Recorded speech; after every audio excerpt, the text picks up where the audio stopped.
오늘 사무엘하 8장부터 12장까지 1, 2, 4 말씀 들어가는데, 우리가 이 본문을 딱 보면 대부분 이제 11장으로 많이 포커스를 맞추죠. 다윗의 범죄 언제나 유명하고 또 우리에게 위로가 됩니다. 다윗조차도 이렇게 실수하면서 하나님께 용서를 받는구나, 이제 이렇게 했는데, 오늘의 포커스는 거기에 맞추는 것이 아니라 저는 오늘 갑자기 8장 1절과 6절을 읽었는데 굉장히 은혜가 됐습니다. 왜냐하면 바로 앞전에 어제죠. 어제 7장에 다윗 언약을 하나님께서 맺으셨어요.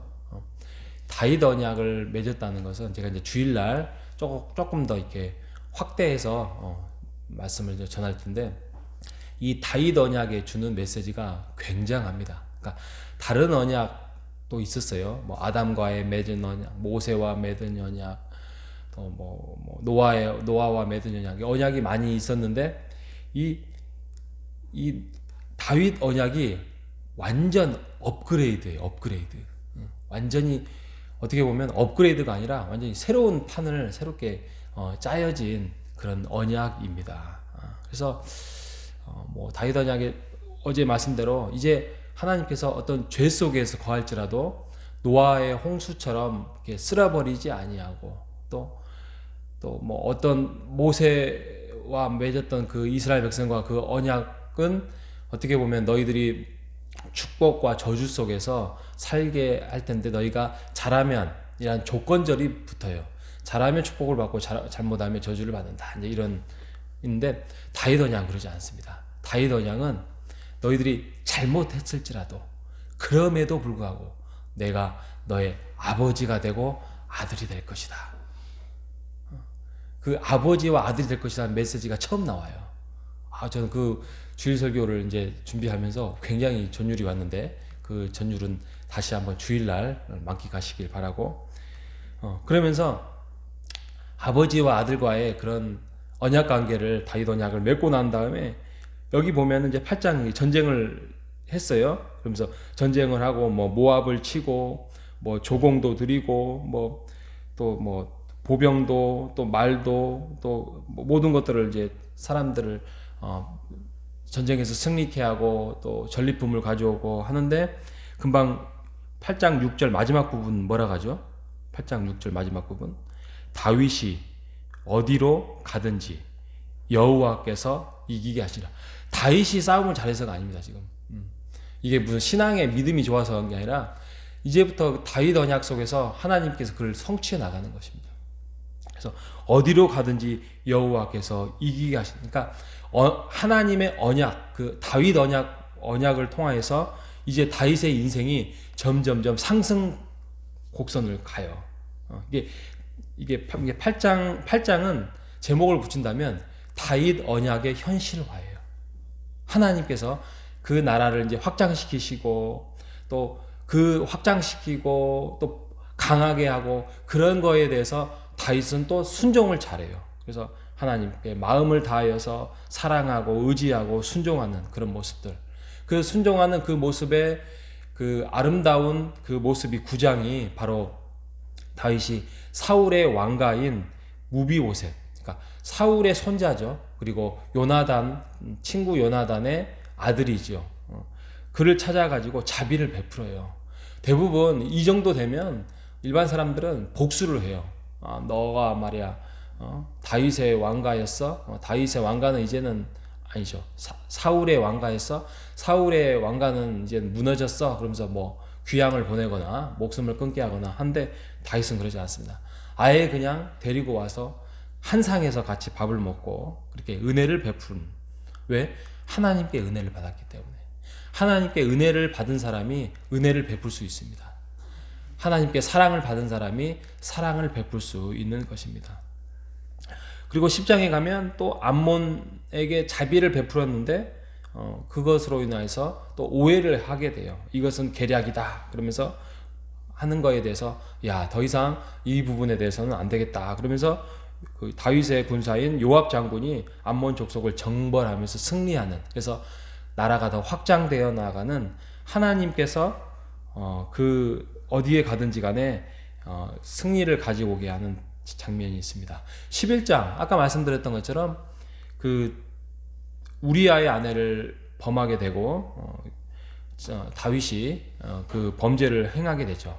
그래서 거짓말도 하고 살인도 하고 그래서 그 죄를 덮기 위하여서 다윗의 아주 치졸한 행동들이 보여줬습니다. 이게 어떻게 보면 인생에서 굉장히 하강곡선을 그리고 있는데 그럼에도 불구하고 이게 어떻게 보면 지금 그 사울의 그 성격만 다르지 사울과 똑같은 길을 가려고 해요.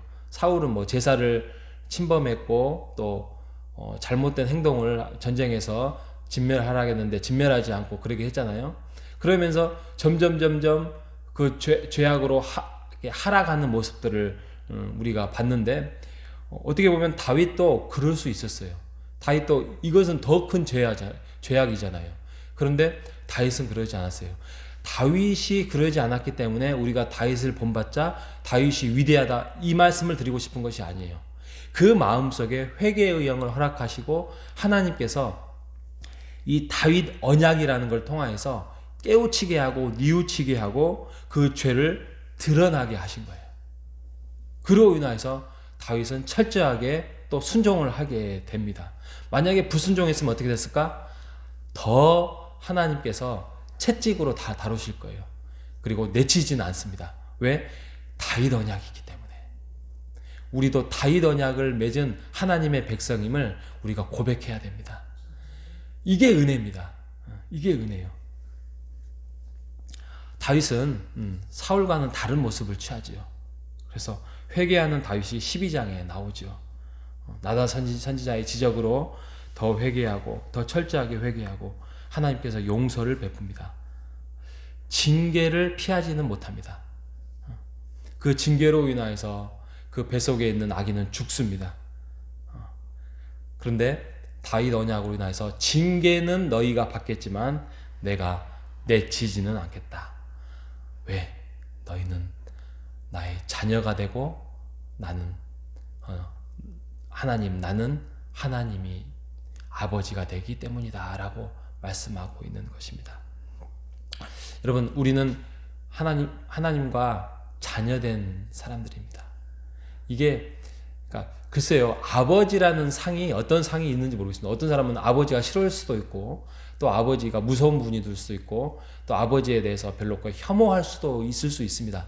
그런데 그런 아버지 말고 육신적 아버지 말고 우리가 생각하는 그 정말 어렸을 때 아버지를 의지하면서 아버지 안에서 뭔가 좀 이렇게 존재론적으로 뭔가 좀 든든한 버팀목이 될 수 있는 그런 보편적인 아버지입니다. 하나님께서 그 아버지가 되시겠다라고 하셨습니다.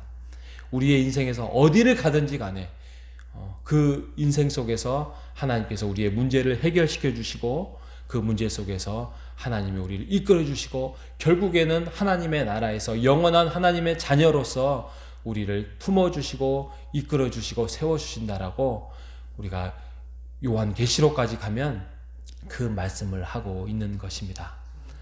우리에게 자비를 베풀어 주시고 은혜를 베푸신 그 하나님을 오늘 하루도 든든하게 의지하며 나아가는 여러분 되시기를 바랍니다.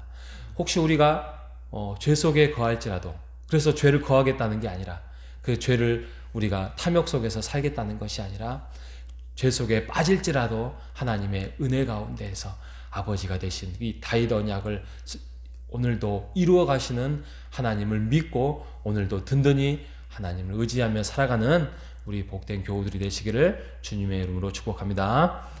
기도하겠습니다. 하나님 아버지 감사합니다.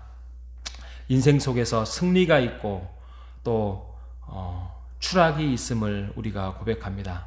다윗도 그랬고 오늘 살아가는 우리도 상승을 타다 보면 또 하강을 할 때가 많이 있습니다. 그럼에도 불구하고 다윗 언약을 통하여서 결국에는 우리가 승리를 맛볼 수밖에 없으며 그 은혜 속에서 우리가 살아갈 수밖에 없는, 그래서 하나님의 자비가 아니고서는 살아갈 수 없음을 고백해 봅니다. 우리가 죄 속에서 헤맬 때에 회개케 하시고 우리가 잘 나갈 때에 더욱더 하나님께 영광된 삶을 살아가는 오늘 한날이 될 수 있도록 인도하여 주옵소서. 살아계신 예수님의 이름으로 기도합니다. 아멘.